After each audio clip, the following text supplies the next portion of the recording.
me a little bit about yourself and your connection to Rawkstars. Just basically, I've been a music nut since I've been a kid, pretty much, and I met all the like kind of the people, the rock star people through basically all the guys in Steel Assassin, Kevin Carr and Michael Mooney and all those guys, just from going to see them. And I said, oh, they're in a cover band, and hooked up with them, and then got hooked in with JJ, and I saw JJ working the soundboard at a bunch of concerts and stuff like that. And, just over the years, we're all just kind of music nuts. So that's how I kind of got hooked in, and he, as we were hanging out a little more, just kind of talked about the Rockstar thing. And, I was like, wow, this is pretty cool. I said, I think it's a great idea, because, I kind of think music's definitely getting pushed aside, like in the schools and stuff. I look at it as schools and stuff like that really don't care about music anymore. They just care about numbers and stuff like that. And I look at it as like, I'll choose music over numbers any day, Yeah. But I mean, like I say, and everybody, all those guys, they're all just great guys and girls, obviously, and stuff like that. And met a lot of people through Rawkstars, and everybody's just crazy nice. And, and every time we always get together, I bump into them at concerts, and stuff like that. And we just kind of take over, and like we all hang out in like one big group, and it just turns out to be big, like basically like pretty much a party, big gathering every time, with all those guys. And everybody's always talking about, have you heard about like this new band or, that new band, we're always checking out, trying to find something new, Exactly. It's kind of like finding, it's like, oh, you get somebody hooked on something they never heard of, it's kind of like, yeah, you kind of, it's always good to spread around the word like that, and definitely, like I say, the Rockstar thing, I think it's awesome, doing what you guys do, just to get music into, people that really can't either afford to do it or whatever, or just have other priorities, in life, whatever, be a family or whatever. Not everybody's rich and go to Berkeley and stuff like that, and so it just kind of works out well, and so it's very good, I was a single mom, and I had like kids who were like wanting to do music, and it was always a struggle. Both my kids, my son especially was musically inclined, more like for singing and stuff like that, but he wanted to, and I was kind of lucky, in ways that I was kind of able to get him involved. But I know people aren't as lucky, and at this point in our time that, our age, that we can actually help someone who's not struggling, like someone who's struggling now, and if we can help them so they don't have to deal with what the struggles I had to, then I think, if I can do that now, then I certainly will. It's kind of we kind of, as a family, we become like a community. And, if anything has ever happened, like if someone needs a fundraiser, someone gets sick, you're right there for them. Someone needs an instrument, do what, what do you need, and we just all come together. And like I said, it's a really nice community. It's a really, it's become family. And that's also really, really nice, Like you said, if anything ever, if you need something, you have to shut out, and everyone will be with us. So we just give back, just play it forward. Yeah. And that the community that music creates is so wonderful. And I said you mentioned your son, and you mentioned that you've been like a lifelong music nut, music head. What were your journeys in music? Did you play music when you were growing up? Did you get into it later in life? How did you fall in love with music?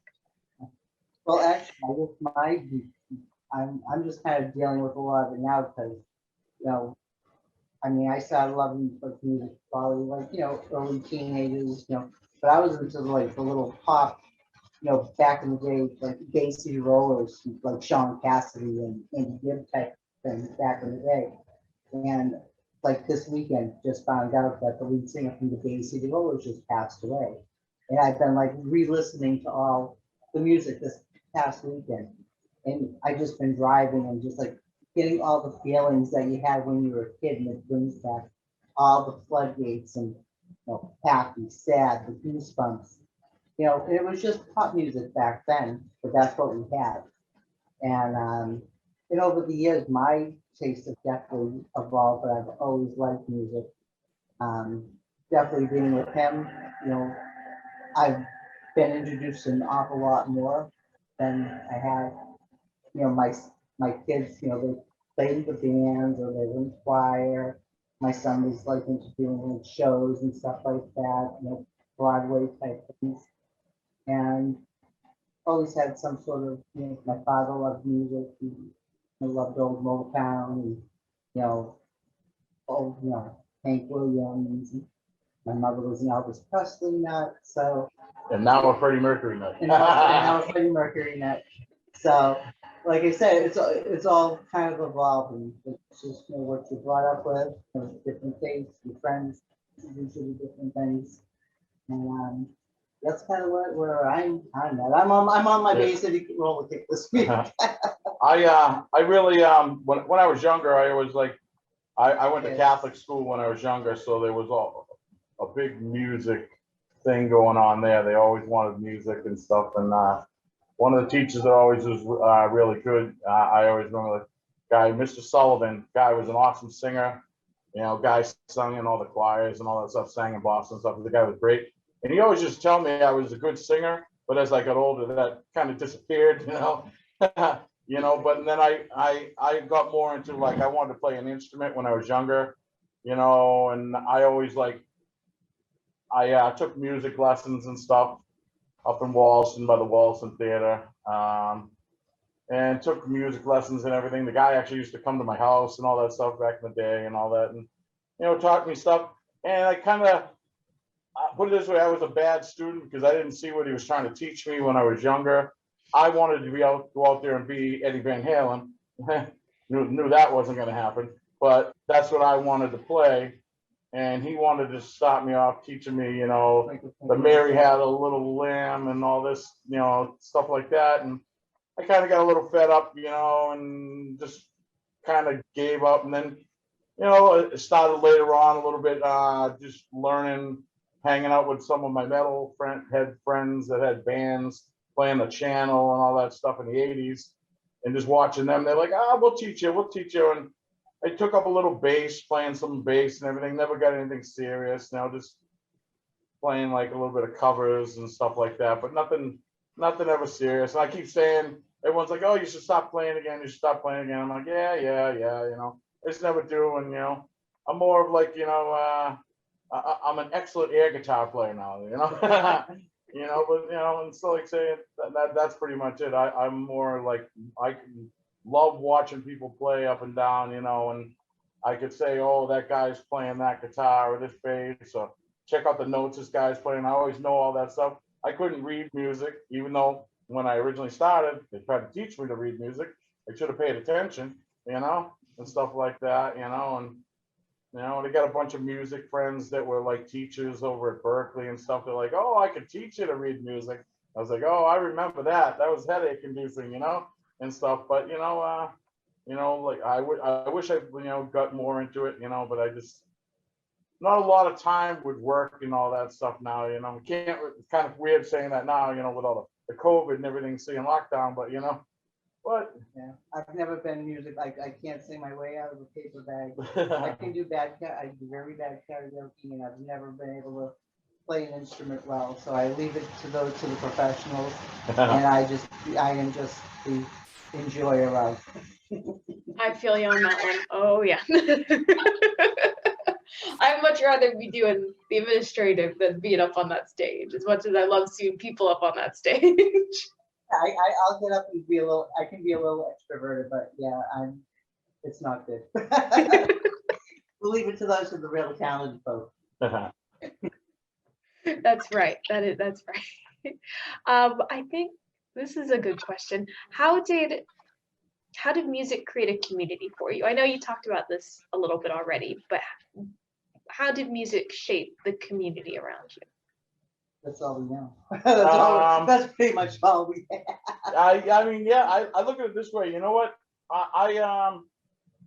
When I was in high school, I didn't have a whole lot of friends. I was like when I grew up, when I went to school, there was a lot of like, there was like two different sides basically. You had like the preppy people with the polo gated t-shirts, and then you had people like me walking around with a leather jacket when it's 100 degrees out, and blah blah blah. And I played a little bit of sports. I played like 1 year football, and then I went, well, should I stay playing football? Or should I go out and get a job? And I said I want to get a job. I'd much rather have some money, And I was working even before high school and stuff, working young and everything, but it was nicer to have money and be able to afford a car and stuff than, kind of, play sports and everything, but always had music. And there wasn't a lot of people in my class that were into like the stuff that I was in, the heavy metal and all that stuff. There was a few, but I mean that I met a lot more people outside just for the music. And that's how like a lot of my friendships grew. We just met and just sit there and yap about music. And it's funny, like you go to like, I still meet people that like, and it's kind of weird, like you're like, I mean, not lately, obviously, because I can't go out a lot, but if you go like we used to go and just go hang out, have a couple cold beers after work, and you'd be sitting there and somebody would be sitting at the bar next to you and hear what you're talking about and say, hey, and then we just sit there and start talking about music.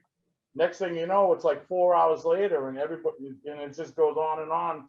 And then when you see that person again, you're like, hey, and it just kind of builds on that, like, and it doesn't really have to be the same type of band or whatever and everything, but just people telling stories about like, hey, remember this, or you won't believe how this was back in the day. And, but I mean, like I say, I miss, like, say, playing, the old days, the 80s, man. We still talk about that stuff, that was the best time of my life, plain and simple, never see that ever again, but, just because there was concerts every night. I mean, you call up somebody, let's just go. It didn't matter who was playing, you just do that.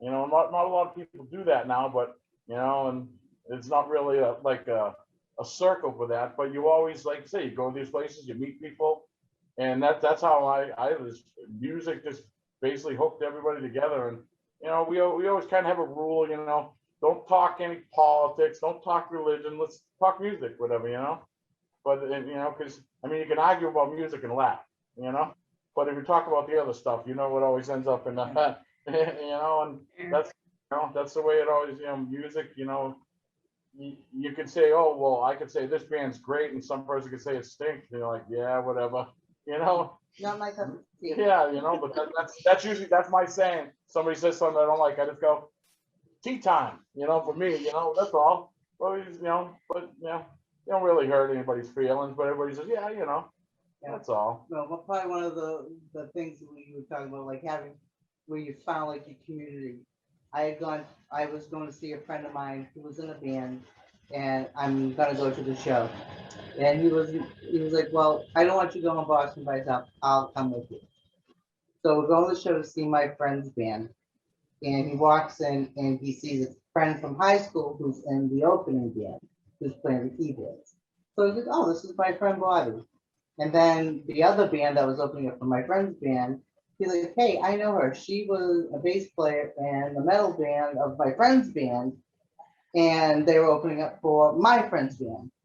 And it was just like, it's like a sweater. It's all knit together one way or another. It might be the neck, it might be the sleeve, but somewhere along the line, that fabric just kind of comes together.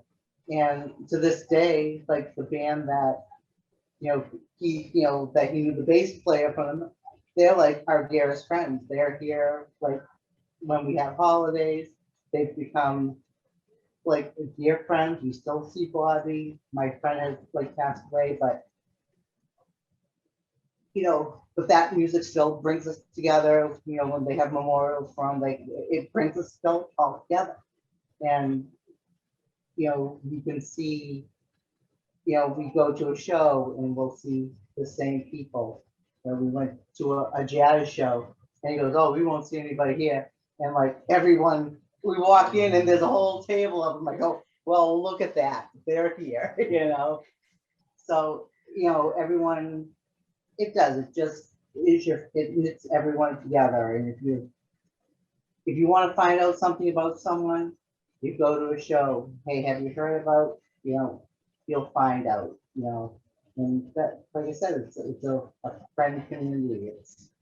It's it's important, you know, what kind of keeps us all together.